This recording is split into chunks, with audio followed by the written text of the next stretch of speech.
안녕하세요. 박상현입니다. 이것이 C샵이다 첫 강의를 시작하겠습니다. 이번 강의 제목은 프로그래밍을 시작해 보세요입니다. 이번 시간에는 C샵 코드를 본격적으로 알아보기 전에 먼저 프로그래밍이 무엇이고 또 프로그래밍 언어는 무엇인가에 대해서 알아보겠습니다. 이 개념을 먼저 정립을 한 다음 C샵이 등장하기까지의 프로그래밍 언어의 역사를 한번 살펴볼 거고요. 그다음에 다음 강의부터는 직접 코드를 작성을 해볼 겁니다. 그러기 위해서는 실습 도구가 필요하겠죠. 코드를 작성할 때 사용할 비주얼 스튜디오를 설치하도록 하겠습니다. 프로그래밍의 정의는 컴퓨터에서 동작하는 프로그램을 만드는 일을 말합니다. 프로그래밍 언어는 프로그래밍을 위한 인공 언어입니다. 사람들 사이에서 관습적으로 형성이 된 언어가 아니라 언어에 필요한 어휘, 컴퓨터에서는 명령어가 되겠죠. 명령어 집합과 어휘와 문법 체계를 직접 설계하고 제작한 것을 말합니다. 그렇다면 첫 프로그래밍 언어의 모습은 어땠을까요? 세계 최초의 컴퓨터는 ENIAC이라고 알려져 있죠. ENIAC은 우리말로 하면 전자식 숫자 적분 및 계산기, 일렉트로닉 뉴머리컬 인티그레이터 앤 컴퓨터. 1943년에 개발됐다고 하죠. 이때는 한참 2차 세계대전이 이루어지고 있던 시기였습니다. 이때 미군에서 탄도 계산을 빠르게 할 수 있는 수단이 필요하다라고 해서 펜실베니아 대학교의 모클리와 에커트한테 펀딩을 했어요. 이런 컴퓨터를 제작을 해라. 그래서 개발을 끝냈고 실제로 운용이 들어갔었죠. ENIAC에 대한 얘기는 여기까지 하고 프로그래밍을 어떻게 했느냐가 중요한데요. ENIAC에서는 각 유닛 간의 배선을 연결하는 게 프로그래밍이었습니다. 여기에 있는 이 상자들이 다 각각의 유닛이었는데요. 누산기, 인수 누산기, 함수 테이블 등등이 있습니다. 이 사이를 배선으로 연결을 해서 프로그램을 완성시키는 것이었죠. ENIAC의 프로그래밍 하는 모습입니다. 2차 대전은 1945년에 종전이 되었는데 ENIAC은 1946년에 완성이 됐습니다. 그래서 결국 ENIAC의 승전에 기여할 수 있는 기회는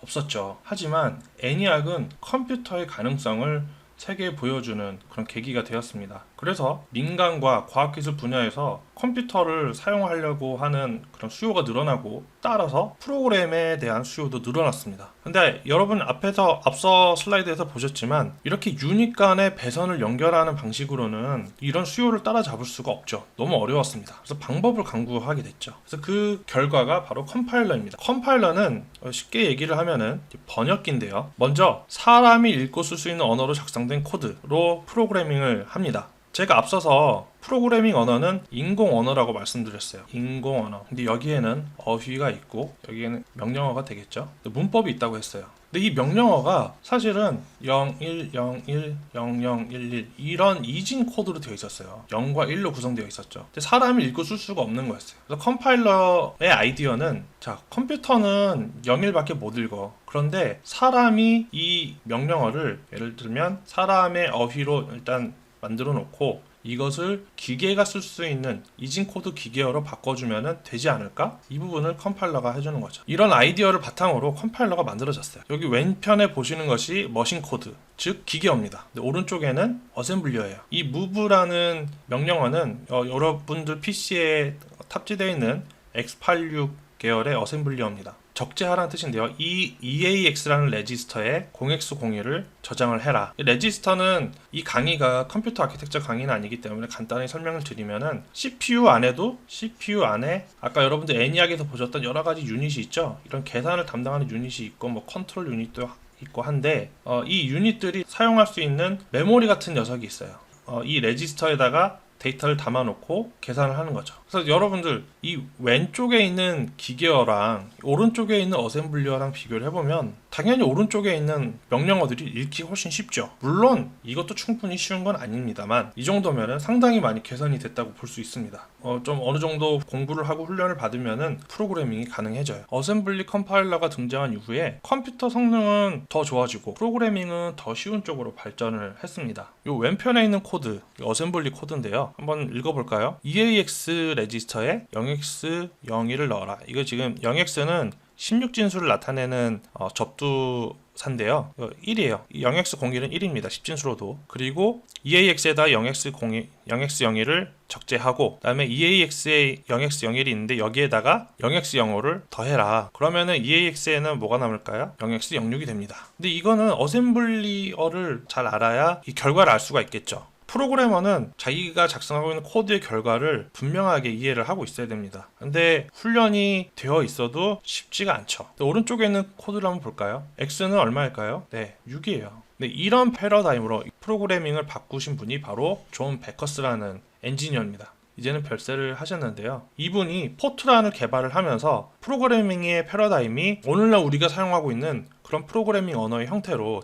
정말 급격한 진화를 하게 됩니다. 프로그래밍을 더 쉽게 하기 위한 노력이 지금까지도 계속 이어지고 있는데요. 포트란이 개발되고 난 이후에 베이직이라는 언어가 새로 탄생을 했습니다. 존 캐머니 교수와 토머스 커츠 이 두 분이 개발한 언어인데 목표 자체가 초등학생에게도 코딩을 할 수 있게 만들겠다. 이 현실이 됐죠. 나중에 빌 게이츠가 레이크사이드 초등학교에서 바로 이 베이직으로 코딩을 하기 시작합니다. 요즘에는 스크래치라는 좀 약간 시각적인 측면이 좀 많이 개선이 된 프로그래밍 언어를 초등학생들한테 가르치고 있는데요. 한 30년 전만 하더라도 초등학생들은 베이직을 많이 배웠죠. 네, 프로그래밍 언어를 이야기하는데 갑자기 운영체제가 등장을 하네요. 네, 왜 이 얘기를 하냐면 C 언어를 얘기를 하려면은 유닉스 이야기를 안 할 수가 없어요. 네, 유닉스는 데니스 리치와 켄 톰슨이 함께 개발한 운영체제입니다. 네, 유닉스 이전에 데니스 리치와 켄 톰슨이 참여했던 운영체제 프로젝트가 있어요. 그런데 그 프로젝트가 그렇게 성공적이지 못했습니다. 하지만 이 두 분은 당시 개발 경험을 가지고 복귀를 하게 되죠.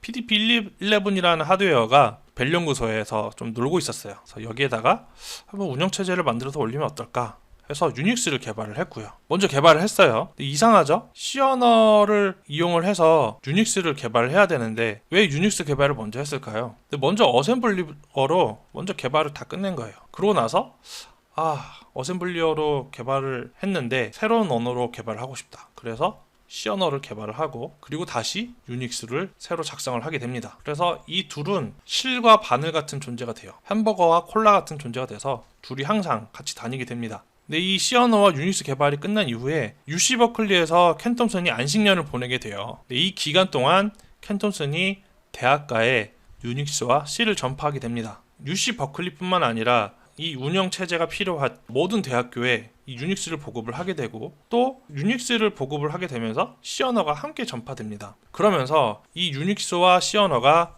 학계와 산업계에서 사실상의 표준이 돼버리죠.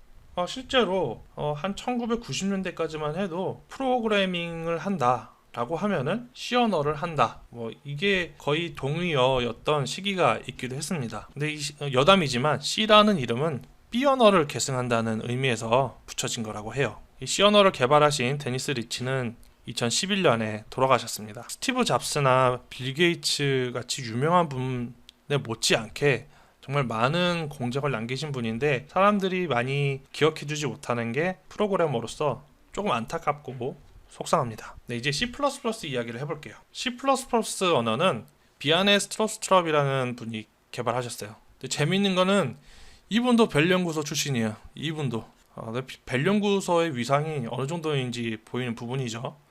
벨 연구소에서 트랜지스터도 발명이 됐으니까 사실상 오늘날 우리가 사용하고 있는 컴퓨터의 사실 모든 기초적인 부분은 여기서 다 발명이 됐다고 해도 과언은 아니에요. 네, 아무튼 C++라는 이름은 C에다가 한 가지 더 올린다 라는 이름으로 그런 의미로 붙여진 이름이에요.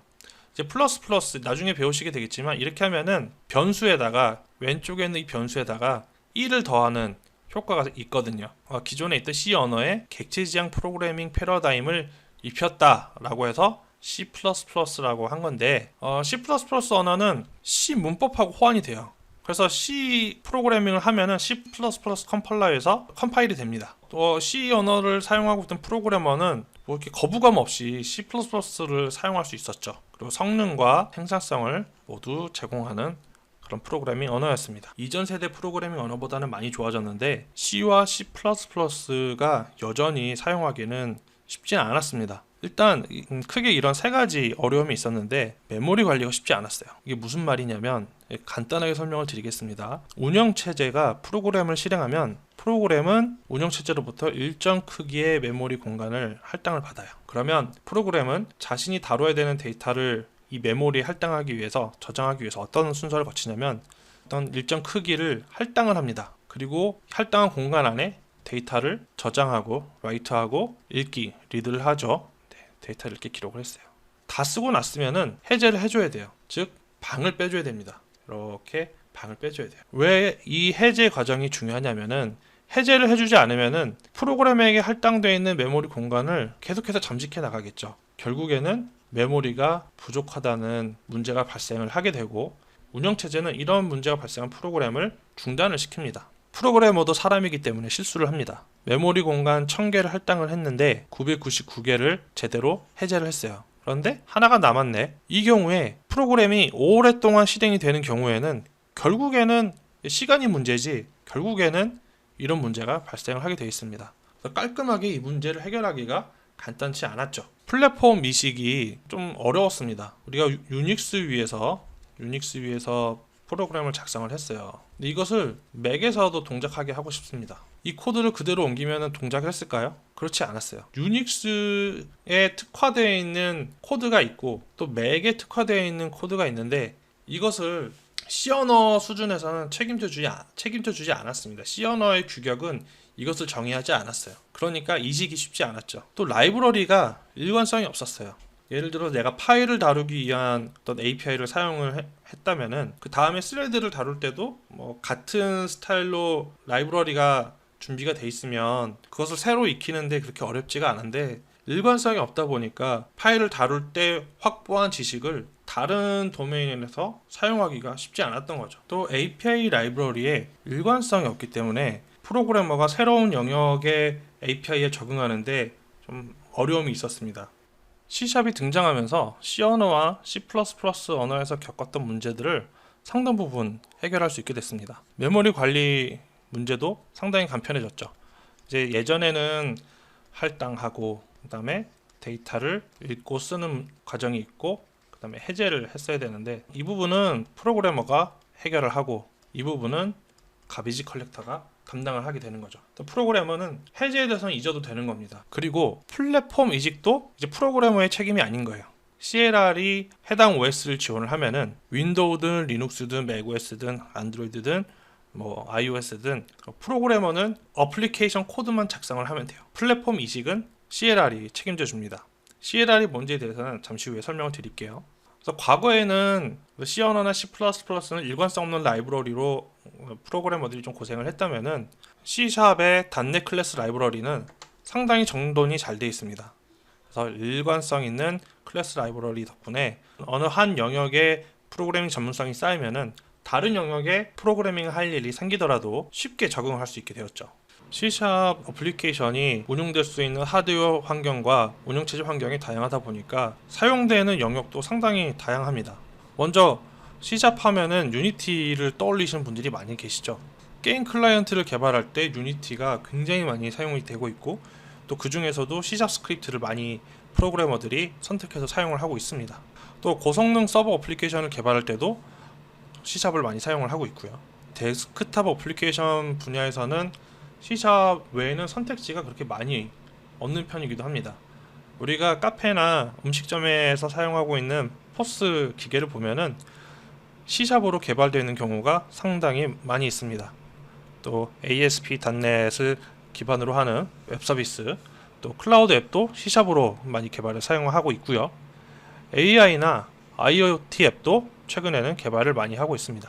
좀 전에 우리가 C샵 실행 환경을 봤는데요. 이제 마지막으로 한 번만 더 정리하고 가겠습니다. 프로그래머, 즉 우리는 C샵 앱을 코딩을 할 겁니다. 그래서 C샵 프로그래밍을 통해서 C샵 앱을 개발을 하면은 C샵 앱은 CLR 위에서 동작을 합니다. CLR은 다시 다양한 운영체제 위에서 동작을 할 수 있는 거고요. 오늘 강의를 마쳤을 때 이 부분만큼은 여러분들이 기억을 해 두셨으면 좋겠습니다. 네, 감사합니다. 첫 강의는 여기까지였고요. 질문 있으시면 네이버 카페에 질문을 올려주시면 제가 답변을 달아드리겠습니다. 감사합니다.